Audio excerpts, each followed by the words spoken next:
दोस्तों पिछले 4 दिन से आपको एक भी वीडियो नहीं मिला है, इसलिए मेरा फर्ज बनता है कि आप लोगों को चारों दिनों के अपडेट्स आज के इस एक एपिसोड में मैं दूंगा। आज के इस एपिसोड में हम बात करने वाले हैं क्रेडिट डेबिट कार्ड से जुड़े कुछ नए रूल्स के बारे में, मोटर व्हीकल एक्ट जो कि नया लागू हो चुका है उसके बारे में बात करेंगे। साथ ही हम बात करेंगे भारत का नया ऐप स्टोर, जैसे कि गूगल प्ले स्टोर, एप्पल का ऐप स्टोर, वैसा ही भारत का एक नया ऐप स्टोर अभी आया नहीं है, आने वाला है, उसके बारे में बात करेंगे। लेकिन उससे पहले आपसे गुजारिश है कि अगर आप इस चैनल पर नए हो तो चैनल को सब्सक्राइब करके बेल नोटिफिकेशन को ऑन जरूर करें, इसी तरह हर रोज एक नई जानकारी से खुद को अपडेट रखने के लिए।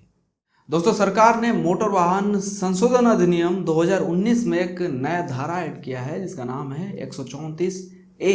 ये जो धारा है ये धारा कुछ अच्छे नागरिकों के लिए है। जैसे कि हम सबको पता है, आए दिन जब हम सफ़र करते हैं या फिर हम कहीं गुजर रहे होते हैं, रोड पर होते हैं, सड़क पर होते हैं, तो बहुत सारे दुर्घटना घटते हैं, एक्सीडेंट्स होते हैं। तो ऐसे में कई बार हम ये सोचते हैं कि भाई वहाँ जाकर उस व्यक्ति को मदद करने के लिए सोचते हैं हम, लेकिन हम जाने से पहले ये सोचते हैं कि भाई पुलिस आ जाएगी, फिर हमसे दुनिया भर का सवाल करेगी, फिर भाई मुसीबत में फंसोगे, उससे अच्छा है कि भाई किसी और को करने दो। और उन चीज़ों को हम लोग इग्नोर करके निकल जाते हैं। बहुत बार बहुत लोगों के साथ ऐसा हुआ है।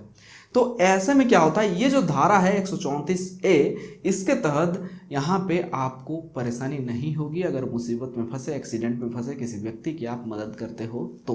जी हाँ दोस्तों, पुलिस आकर आपसे आपका नाम, आपसे आपका पहचान या आपसे आपका पता वगैरह नहीं पूछ सकती है अगर आप नहीं चाहते हो तो। अगर आप चाहते हो तो अच्छी बात है, लेकिन अगर आप नहीं चाहते हो तो पुलिस आपसे नहीं पूछ सकती है इस नई धारा के तहत। यानी कि एक आम आदमी के ऊपर वक्त की कमी तो रहती है, साथ में मुसीबतों का कोई कमी नहीं रहता है, इसलिए इन सब चीज़ों से लोग अक्सर दूर रहते हैं। तो यहाँ पे जो है आप अगली बार जब किसी ऐसे व्यक्ति को देखो तो उनकी मदद करो, ज़रूरतमंद की। पुलिस आपसे, आप अगर चाहते हो तो ही आपका बयान रिकॉर्ड कर सकती है, वरना नहीं।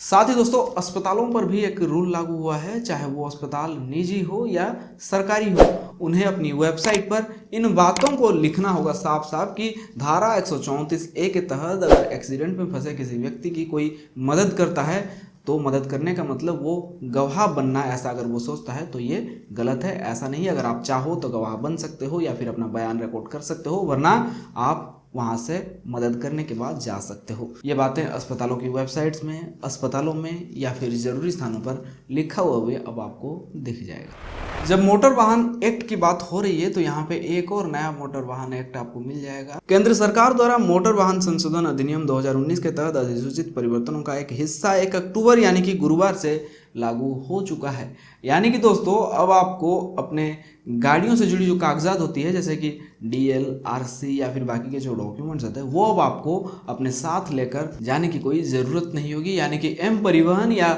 डिजी लॉकर के जरिए से भी आप इन डॉक्यूमेंट्स को शो कर सकते हो। लेकिन दोस्तों यहाँ पे कुछ प्रॉब्लम्स की अगर मैं बात कहूँ तो बहुत सारे ऐसे कागजात हैं जो कि M परिवहन या फिर डिजी लॉकर में फ़िलहाल अपलोड नहीं हो रहे हैं।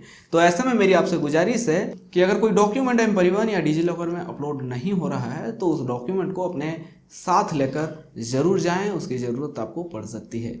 हाँ, बहुत ही जल्दी ये चीज़ें जो है सुधार होने वाली है, यानी कि M परिवहन या डिजी लॉकर में जो परेशानियां हैं, प्रॉब्लम्स है, बग्स है, उनको सुधार लिया जाएगा, जिससे कि आपको आगे चल के परेशानी नहीं होने वाली है। दोस्तों गूगल प्ले स्टोर या एप्पल ऐप स्टोर की तरह भारत का अपना एक ऐप स्टोर आने वाला है, जिसके बारे में बातें चल रही है तब से जब से पेटीएम को गूगल ने हटा दिया था गैम्बलिंग का आरोप लगाकर। हालांकि कुछ देर बाद या फिर कुछ घंटों बाद वापस से पेटीएम जो है प्ले स्टोर पर आ गया था, लेकिन तब से जो है ये बातें काफ़ी ज़ोर शोरों से यहाँ पे भारत में चल रहा है कि बहुत जल्दी भारत का जो है आना चाहिए। और इस बारे में सिर्फ यही बात नहीं है, बल्कि केंद्रीय इलेक्ट्रॉनिक्स एवं सूचना प्रौद्योगिकी मंत्री रविशंकर प्रसाद ने ट्विटर के जरिए बताया कि उन्हें भारतीय ऐप डेवलपर्स का सुझाव अच्छा लगा। उन्होंने कहा है कि आत्मनिर्भर भारत ऐप इकोसिस्टम तैयार करने के लिए इंडियन ऐप डेवलपर्स को प्रोत्साहित करना चाहिए। लेकिन दोस्तों भारत के कुछ ऐसे भारतवासी हैं जिनको इस बात से दिक्कत है। उनका ये एक मानना है कि गूगल प्ले स्टोर या एप्पल ऐप स्टोर से टक्कर भारत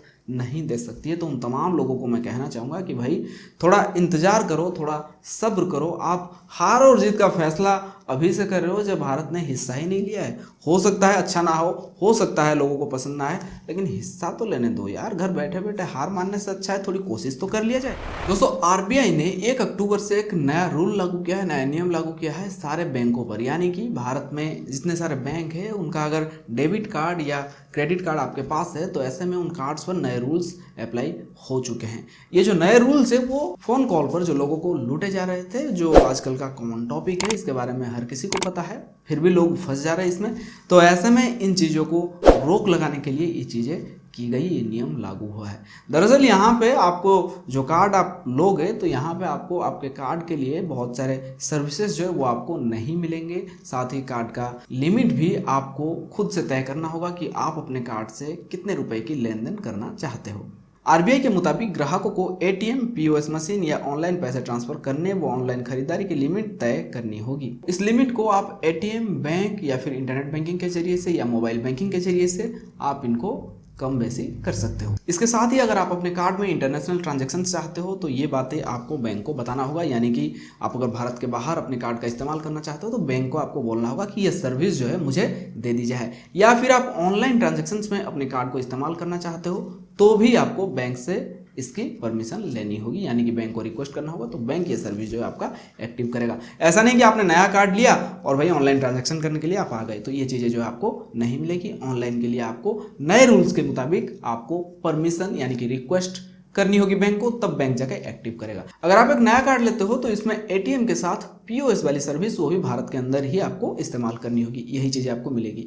और ऐसा भी नहीं है कि आपने नया कार्ड ले लिया तो फिर आप बाद में इन चीज़ों को नहीं ले सकते हो। नहीं, बैंक से आप रिक्वेस्ट बाद में भी कर सकते हो, ये चीज़ें एक्टिवेट बाद में भी करा सकते हो, कोई भी सर्विस अगर आपको चाहिए तो। साथ में दोस्तों, अगर आप इंटरनेशनल वेबसाइट से कुछ चीज़ें मंगाते हो तो ऐसा में क्या होता है, ना ही सीवीवी मांगा जाता है, ना ही एटीएम पिन मांगा जाता है, बस कार्ड नंबर से काम हो जाता है। तो अब जो है ये चीज़ें नहीं हो पाएगी, यहाँ पे सारी जानकारियाँ देनी जरूरी होगी। साथ में दोस्तों, बहुत सारे ऐसे लोग हैं जिनके पास पहले से कार्ड है और उन्होंने अपनी कार्ड का इंटरनेशनल ट्रांजेक्शन या फिर ऑनलाइन में एक भी ट्रांजेक्शन नहीं किया हुआ है, तो इन कार्ड्स का ये जो सर्विस है उन्हें भी बंद कर दिया जाएगा।